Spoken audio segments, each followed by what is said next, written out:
Now this is, by all means, the real deal. Look at that. I've never used it before, so I am only mocking it up right now for you. So let's take a look at this. We'll put this on. Let's see. Sorry, there we go. We got that on. We pull. There. Wow. I have an insane amount of grip. In fact, I don't want to pull too hard because I might pull this off the dolly that we're using. But that is an incredible amount of grip. I could pull a very large, heavy roll of turf using this. I have 4 of these, so each member of our crew can grab a side of the turf and pull them very, very quickly. I think this is going to be a huge time saver for us, and we will find out today on this project.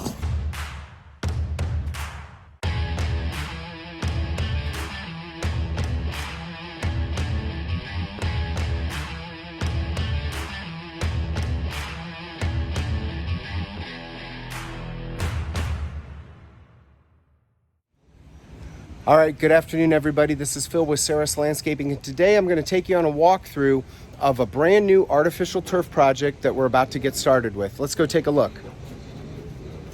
So our access to this job is relatively easy. Although we can't get machines in the back of this property, we do have about 35 to 40 feet to get to our dump trailer. So we are going to be doing the work by wheelbarrow. But this project is only about 700 or so square feet, roughly. So doing it by wheelbarrow is a little bit of extra work, but not all that difficult. So this is our project area here. It's a small backyard. Currently they have decorative egg rock up against the house, and it extends out about 4 feet to just beyond the air conditioning unit.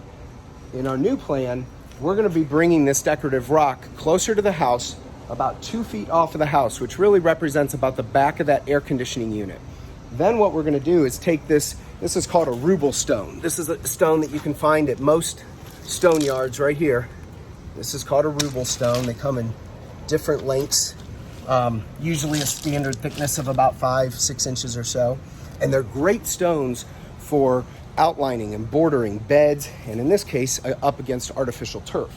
So we're going to make a box around that air conditioning unit, and I'll show you how that's going to work. If we come over here, we've got this pipe and this drain basin. So we come over here on the pipe and drain basin. Our 2-foot line is right about here, right in front of this drain box. So we're going to come over 2 feet off of that drain box, just like this. And once we get about 10 inches off of the air conditioner, maybe 10, 12 inches off, we will bring this ruble stone up, over, and around the air conditioning unit, and return to a point that is once again 2 feet off of the house in order to keep this rock in place, as well as to accommodate the location of the air conditioning unit. Then the rest of this area is going to become artificial turf. And I'll show you the turf that we're going to be using in just a moment here. To get started, we're taking out all of this plant material. Now, to be honest, on this particular job, a lot of this plant material is really, really good. These are perennials. They look to me like different varieties of phlox. Some people refer to them as like steppable plants. But when we install a lot of these, and it takes, I got a bee stinging my finger. It takes years for them to clump together like this. So while this, in most cases, would normally be trash, my foreman is actually going to take this home to his house and plant it at his house. So we're going to be able to repurpose that. These shrubs are going to be coming out as well, and chances are we will repurpose that also. They're a little covered up with stone right now, but you can, with mulch right now, but you can see that we've got stone step stairs coming in through here. Here's one, here's another one, and they go really right underneath this wheelbarrow and extend out to the driveway. So when we're done, the homeowner would like to recreate that stone path that goes through the yard, and there's 2 ways to do that. One way is we can actually outline the stone, and we can cut the artificial turf so the stone recesses very nice and neatly into the artificial turf. That's not my preferred way of doing it. And the reason is, and what I tell clients when I'm meeting with them on their job, is when you cut the turf to the shape of this or that particular stone, you are forever married to that exact size and shape. Should anything happen to the stone, if there's an instance where the stone were to crack, you would have to go out and buy a stone that exactly matches or is slightly larger so you could recut the turf. So in this instance, where it's serving as just a path, what we're going to do is lay the stones right on top of the turf. That's no problem at all for the turf. It's still a very nice look, and it will save the turf. So if in the future they ever do decide they want to move the stones or replace the stones or not have any stones at all they would have to do is remove the stones, broom up the turf, add a little bit of sand in that area, and allow those fibers a chance to start to stand up again, and that would work perfectly. Along this side of the fence line over here, we have 4 azalea plants, followed by a dwarf decorative grass. I'm not sure what kind of grass that is because there's many of them. We are going to have extra egg rock. So I told you where we're shortening the bed along the driveway here, all that decorative egg rock and all that decorative egg rock that's going to be taken away when we move this back. What we're going to do is we're going to recreate that look of the egg rock right along here. So where it is now currently black mulch, we're going to come in and we're going to make sure that that egg rock gets placed in there. One observation to make is, let me get my phone steady here. One observation to make is right in here, right before we hit these plants, this area right here is our low spot in the yard. And we don't want a low spot with artificial turf. We want positive drainage, we want positive gravity. And so the most ideal low spot would be underneath this fence. So while we do need to put in a good compacted 4-inch base of crushed stone, that's usually referred to as crusher run or road base, we're really going to be lifting this yard every bit of 4, maybe even 5 or 6 inches. So after we take off this top layer of mulch and get down to the dirt, which is right below it, we're going to compact this dirt, but we're not going to have to excavate any of it. In fact, the only place we're going to have to excavate is along the perimeter edges over here and along the driveway, because this area can be filled. Once this area is filled, it will lift it up higher than the fence line, and along the fence line where these plants are, we're going to be able to lower the elevation. So all the water that goes through this yard is going to be able to run off below that fence line. So that's going to make this project work much, much better. This job also has another set of unique circumstances. In almost every case, turf is directional. So in almost all cases, you want to lay the turf. So if you buy brand new turf, it has fibers that lean. My hands are dirty, sorry. If you buy new turf, it has fibers that lean. In the process of power brewing the fibers, we lift them up, we drop the infill sand into the fibers, which allows them to stay in the lifted up position. So normally what we want to do is turn that direction towards the house. So all the fibers would lay towards the back house right here. And then we broom them up because on the back side of it, those fibers can be glossy and it can shimmer a little bit differently in the sunlight. So you normally don't want to see turf running parallel in that direction to the house. But this situation's a little bit unique for a couple of reasons. They have this garage structure. Well, it's not just a simple garage structure, it's also storage, and it also ties in very well with the house. Now, these two buildings do not sit perpendicular or parallel to each other. They're at an angle to each other. If you look, if this garage was perpendicular, it would run straight down, but it doesn't. It runs back at an angle. So the backyard at the very back is much wider than it is here at the front, which means I'm given the option now. It is better optimized and it is a better look if I actually were to turn the turf and run parallel to the house, because I'm looking at what is the most prominent viewing angle of this turf. Well, only from this interior window over here will it be viewed from this direction. In most cases, it's always viewed from this direction. You walk out of your house and there's your backyard and you're looking at it straight on. In this case, we walk out of the sliding French doors and we stand out in the yard and we're looking at it in this direction. So that makes sense that I want to rotate the turf and run parallel to the house. This is one of those rare circumstances where this really makes the most amount of sense. So we're going to run it this way. And after we come out about 14 feet, turf comes in 15-foot wide rolls. We're going to want to cut about 5 or 6 inches off of each end, because sometimes the end fibers tend to lay at a more severe angle than the interior fibers of the turf. So somewhere right about here where I'm standing, if you can see, I'm about 5 or 6 feet off of this garage structure right here. This will be our seam. So our first full piece will run from here back to the house. That's about 14 feet out from the house. We'll have a seam running right down the middle here, and then we will have another seam running right next to it, of course. But this piece will be a wedge. It'll be a wedge. It'll be straight on this side, and it will widen out to follow this angle. So again, you can see this is not straight. This follows an angle that goes back, and then we'll finish it off at the fence gate in the back. So the turf that we're using is manufactured by Artificial Turf Supply out of Dalton, Georgia. The model number is 80T. That's 80T. The T stands for thatch. Let me show you what the turf is. 80 is an 80-ounce product. This is what I would consider a high-quality product.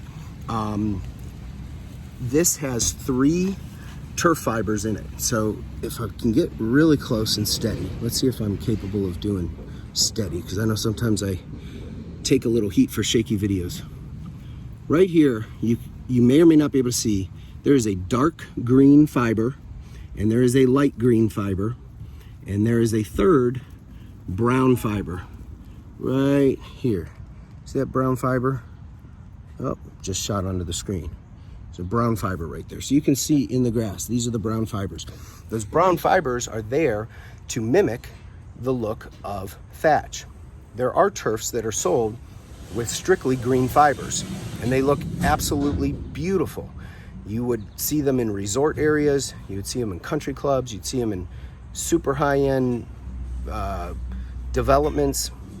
But in residential, in most homes that we work in on a frequent basis, we want to mimic the look and feel of regular grass. And from a distance, this just looks, with the thatch layer, very much like your typical Bermuda grass or zoysia grass. These rolls come in, we order them 2 length. So what I've done on this job is I measured the distance that we need. Let me walk you back there and kind of show you what that's about. The way to take this measurement, and I did take it both ways. So when I started, I took 2 measurements. I took measurements going this way, and when I decided, no, that's not, we want to run the turf this direction, I took another measurement going this way. So I come out 14 feet. Again, turf rolls are 15 feet wide. I measure out 14 feet because we are going to have about 5 to 6 inches of waste on the left and the right-hand side of the turf. And it takes me to a point here. And then I measure my distance. My distance came up to about 20 feet, 9 inches. So you never order 21. I always bump it up at least a foot. So I go to 22 feet. I always want to try to have at least a minimum of 12 inches extra, because sometimes, and the other thing is, I always double check all the measurements with a tape measure, or even more accurate, with a flexible tape measure that is on a 100-foot reel, because that gives me the most accurate measurement. But a tape measure is best. A wheel is only good for approximating, and sometimes we have to use a measuring wheel because we may have distances that exceed 60, 70, 80, 100 feet even. And so you take your first few measurements if you're offering a proposal just to get in the ballpark. You want, if you end up at 110 feet, you're close. But if you are ready to order the material, then you want to make it a point to go back and make sure, is that 110 feet? Is that 111 feet? Is it 109 and a half feet? You want to be dead on accurate so you can make sure to have enough material. Getting to a job and being 8 inches short can be a real pain. So there's workarounds for that.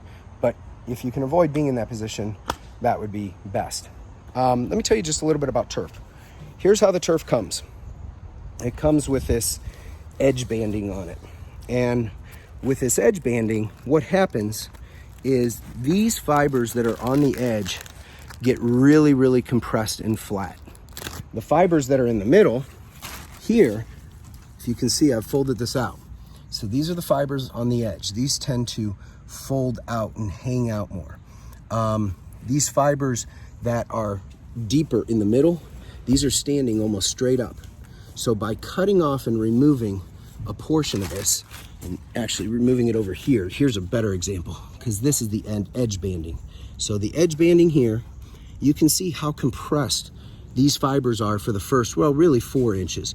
So if I come back in here 6 inches, it's really about that much. 6 inches, not including this band, and cut this off, I'm guaranteed that I'm gonna get much straighter fibers in the center, which is gonna make my seams line up more. Let me teach you something else. This distance from here, let's see, these are called tufting lines. Tufting lines are the stitch lines. This is a seam. This is a gap in between the seams. The distance between these two seams is called the seam gap. When you are installing artificial turf and you want to make a seam, you want to make a seam using the seam gap that your product has. Now, different products will have different seam gaps. Some will have a 1/4 inch, some will have 3/8 of an inch, some may have a 1/2 inch. I don't know many that are larger than a 1/2 inch, but there may be. This seam gap is 3/8 of an inch. So when we bring the next piece, so when we cut 2 pieces apart, we don't necessarily want to we definitely don't want to bring this next adjoining piece right up next to this adjoining piece. That's bringing them too close together. If we do that, we're going to have what's called a mohawk. What's going to happen is these fibers are going to occupy too much space in too short of a distance, and they're going to push up against each other, and you'll see this faint line running down each of your seams called a mohawk. If the distance is too great or too far apart, the fibers in the adjacent seam relative to the fibers here will be, if it's too wide, these fibers will tend to fold and fall into the seam, giving the appearance that one seam is slightly higher in elevation than the other. That too is a problem that you want to avoid. Now we've got a new tool on the job today. This is the first day we're going to be using this tool. This tool is manufactured by SMG Equipment. They're a company out of Germany. They were very difficult to find and get a hold of, but I have no doubt that this tool is going to be a tremendous time saver. Let me show you its ancestor. So what we started in moving these rolls of turf, when you're trying to move a 60-foot wide roll of turf, this isn't 60, this is 22. I keep saying 60. That was our last job. But when you're trying to move any size roll of turf, these seams, these tufting lines are brutal. It's like sandpaper on steroids when it hits your knuckles and you're trying to fold it. And when you're doing that all day long in the hot sun, your knuckles will start to bleed. And you may wear gloves, but it still, the gripping power of your hand does not even compare to how much this can grip. Now this is a carpet grip. A carpet grip is only mildly suitable for artificial turf. As you can see, it's just got to be put on just at the right angle, and it's kind of awkward because you really got to spend your time working it in and there. Finally you get it, and then you're able to grip it and pull, grip it and pull. And once these grips are on, 3-4 people get a hold of a grip and they're better able to manage the turf. But they're still meant for carpet. It's still not the real deal. Now this is, by all means, the real deal. Look at that. I've never used it before, so I am only mocking it up right now for you. So let's take a look at this. We'll put this on. Let's see. Sorry. There we go. We got that on. We pull. There. Wow.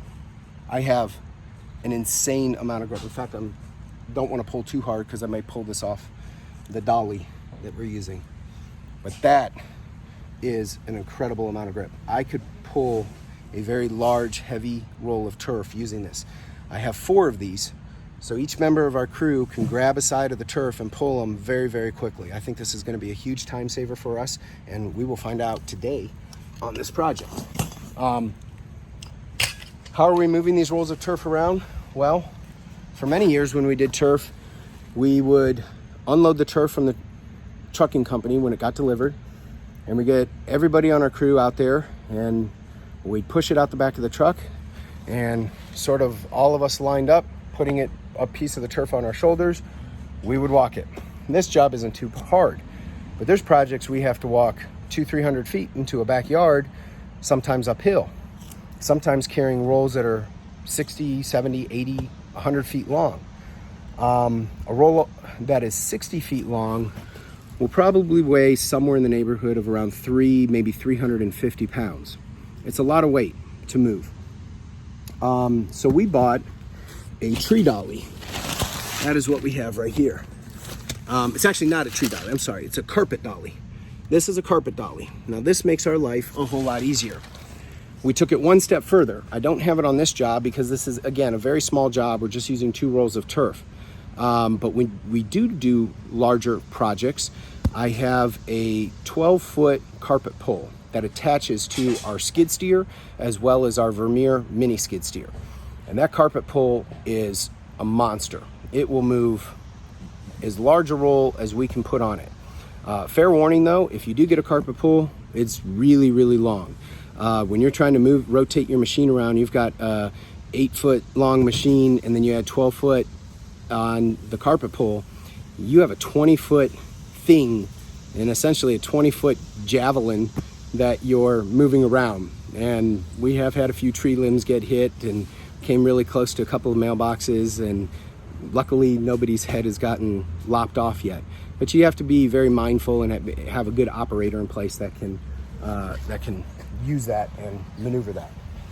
So this is one of our setups, F350 truck with a 16-foot dump trailer.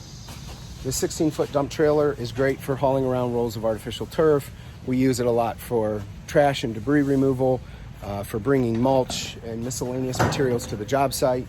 Today it's going to serve as a great place for us to simply place plants and place trash in it. Kind of one of the downsides of this dump trailer is it really could benefit by having some removable sides. In our business, one of the things that we do a lot of is moving around heavy pallets. And when you get a pallet, you do not want to set it in the very back end. All that weight, the pallet might weigh 3,500 pounds of stone. When you put it all on the back end, what it does is it lifts up your connection at the truck and gives you very little grip with your back wheels, and this trailer tends to fishtail at high speeds. So when you get a pallet of something that's heavy, you really need whoever's loading it at the stone yard to take another pallet and maybe even a third pallet and keep pushing it back until that weight is in front of or at least centered over that axle. So one of the modifications I'm looking into is cutting in a door, a seam right here, and making this, from this portion above the wheels, removable, and making this portion in front of the wheels a door. So this would be a door, this would be removable. Same thing on the other side. A little bit of a pain. Some of you may comment like, you should have bought such and such a trailer that does it already, and chances are you're right, but sometimes you get what you think you need and it's not exactly what you think you need. But this trailer does serve us very, very well. All right, everybody, we're back at the end of day 2 of this artificial turf project in the backyard, and we're done. This job is complete. So let's take a look at all the work that was completed on this project. When we started, that area in the back where it's now a bump out was actually a bed line. So that we were able to take the turf up closer to the house on this side, wrap it around the air conditioning unit, and again, take it back closer to the house all the way up to the driveway lines. Now the homeowner wanted to maintain these rock stepping stones through the turf over to the fence gate. And there's 2 ways to go about this. Really, the first way is what we've done, where we set the rocks on top of the turf. The second way is you can cut the rocks into the turf and it will give it a more recessed look. And there's pros and cons of each. Certainly, setting them on top of the turf affords the opportunity to be able to see the edges of the rocks. But if we were to cut them into the turf, you are forever married to that rock being in that exact location, oriented in that same position. So if you ever decide in the future, hey, you know what? I might not want rocks. I might want to have kids over and I want them to play soccer back here or throw a football. And these rocks are really getting in the way. If we've gone ahead and cut the turf, then you're going to have a big giant hole in your turf. So I always recommend put the rocks on top of the turf. If at any point in the future a client decides, you know what, these rocks are in fact going to be a permanent fixture in our yard, we can always come back and cut them in. We didn't have quite enough stone to go around the border, so we went out and bought matching ruble stone. And by the way, that's the name this stone goes by. This stone here is called a ruble stone. It's about 4 inches wide by about 4 inches deep, and they come in random length. This was going to end where the turf ended and the gravel in the bed began. But the homeowner thought it would look nice to bring this rock edge, ruble rock edge, up and over to the side of the house, and I agreed with him. And so this is how it turned out. We went out and got a little bit more stone for the project, and was able to complete this area really nicely. Now there is one seam in the turf. There's a couple things that we did. Normally I've talked a lot in the past about turf direction, and in almost all instances we're going to want to run turf perpendicular to the house in this direction. But because of what's going on here, where there's a house here and there's a garage over here, and there are different angles to each other. If you can see that, these are not parallel to each other. This garage goes off at an angle. So the distance at the back of the garage to the house is much greater than the distance at this near corner of the garage to the house. See, look, you can tell by looking at the concrete patio. And as you get up closer, it's wider. So it really wasn't that we look at turf two ways. The right way, which is to run it perpendicular to the house, and then I always check it parallel to the house because for the optimized way. So in this case, the most optimized way to use the turf was to run it parallel to the house, not perpendicular. And I'll explain what that means. The depth of this at its deepest point is 21 feet wide, going back from this concrete patio going back to that rock edge. We have about 21 feet wide, which means and at this point we're about 16 feet wide, which I could have narrowed to 15. I would have had to, because they come in 15-foot wide rolls. What that means is right here, if I had run this turf this way, the way, let me see, house is here. If I had run it this way, perpendicular to the house, you see where I'm standing, off the driveway, I'm almost at the end of this turf. Here's my point. Right about here, relative to the rest of this, right about here is my 15-foot wide point. From here all the way up, I would have had a seam. That piece of turf would have been in this area just a couple of feet wide. It would have been a very thin piece, and the ability for that to be visible would be high, because this would also have been a very narrow, short piece. Now, sure, I could have cut it there, and that's probably what I would have done, is just come back in here and cut it right here. But it leaves you with all this wasted material, because I only need 4 or 5 feet off of this roll, and then we're going to have 10 feet left over.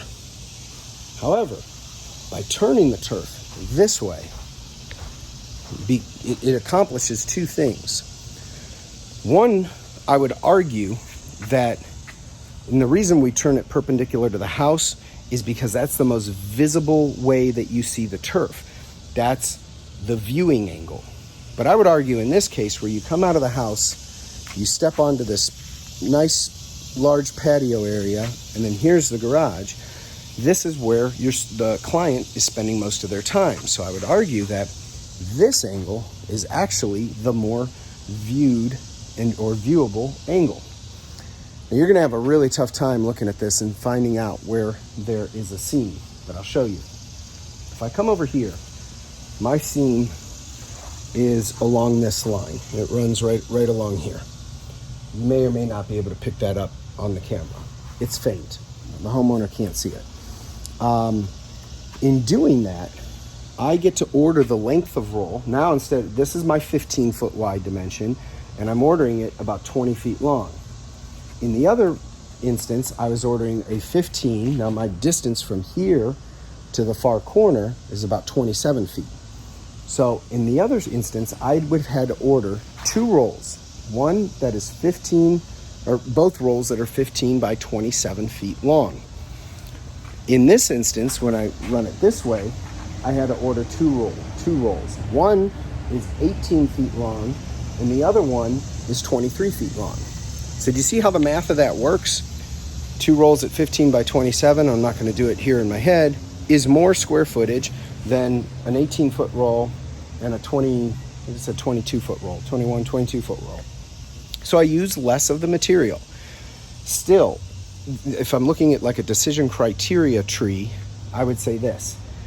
Even if this had even a slight chance of looking worse, I would have encouraged the client to go with the 15 by 27 rolls and run it in the right direction. Basically, if this structure was not here and the patio is not situated off to the side, but rather in the back, then I would have said, still run it this way.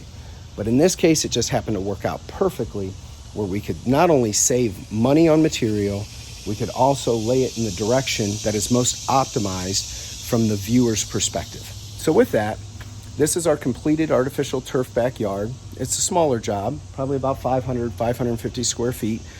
A job like this would be a great job to get started on or to practice on. It's not overly complicated, but it does include all of the aspects of a turf project, including a seam. So our access was through this fence gate.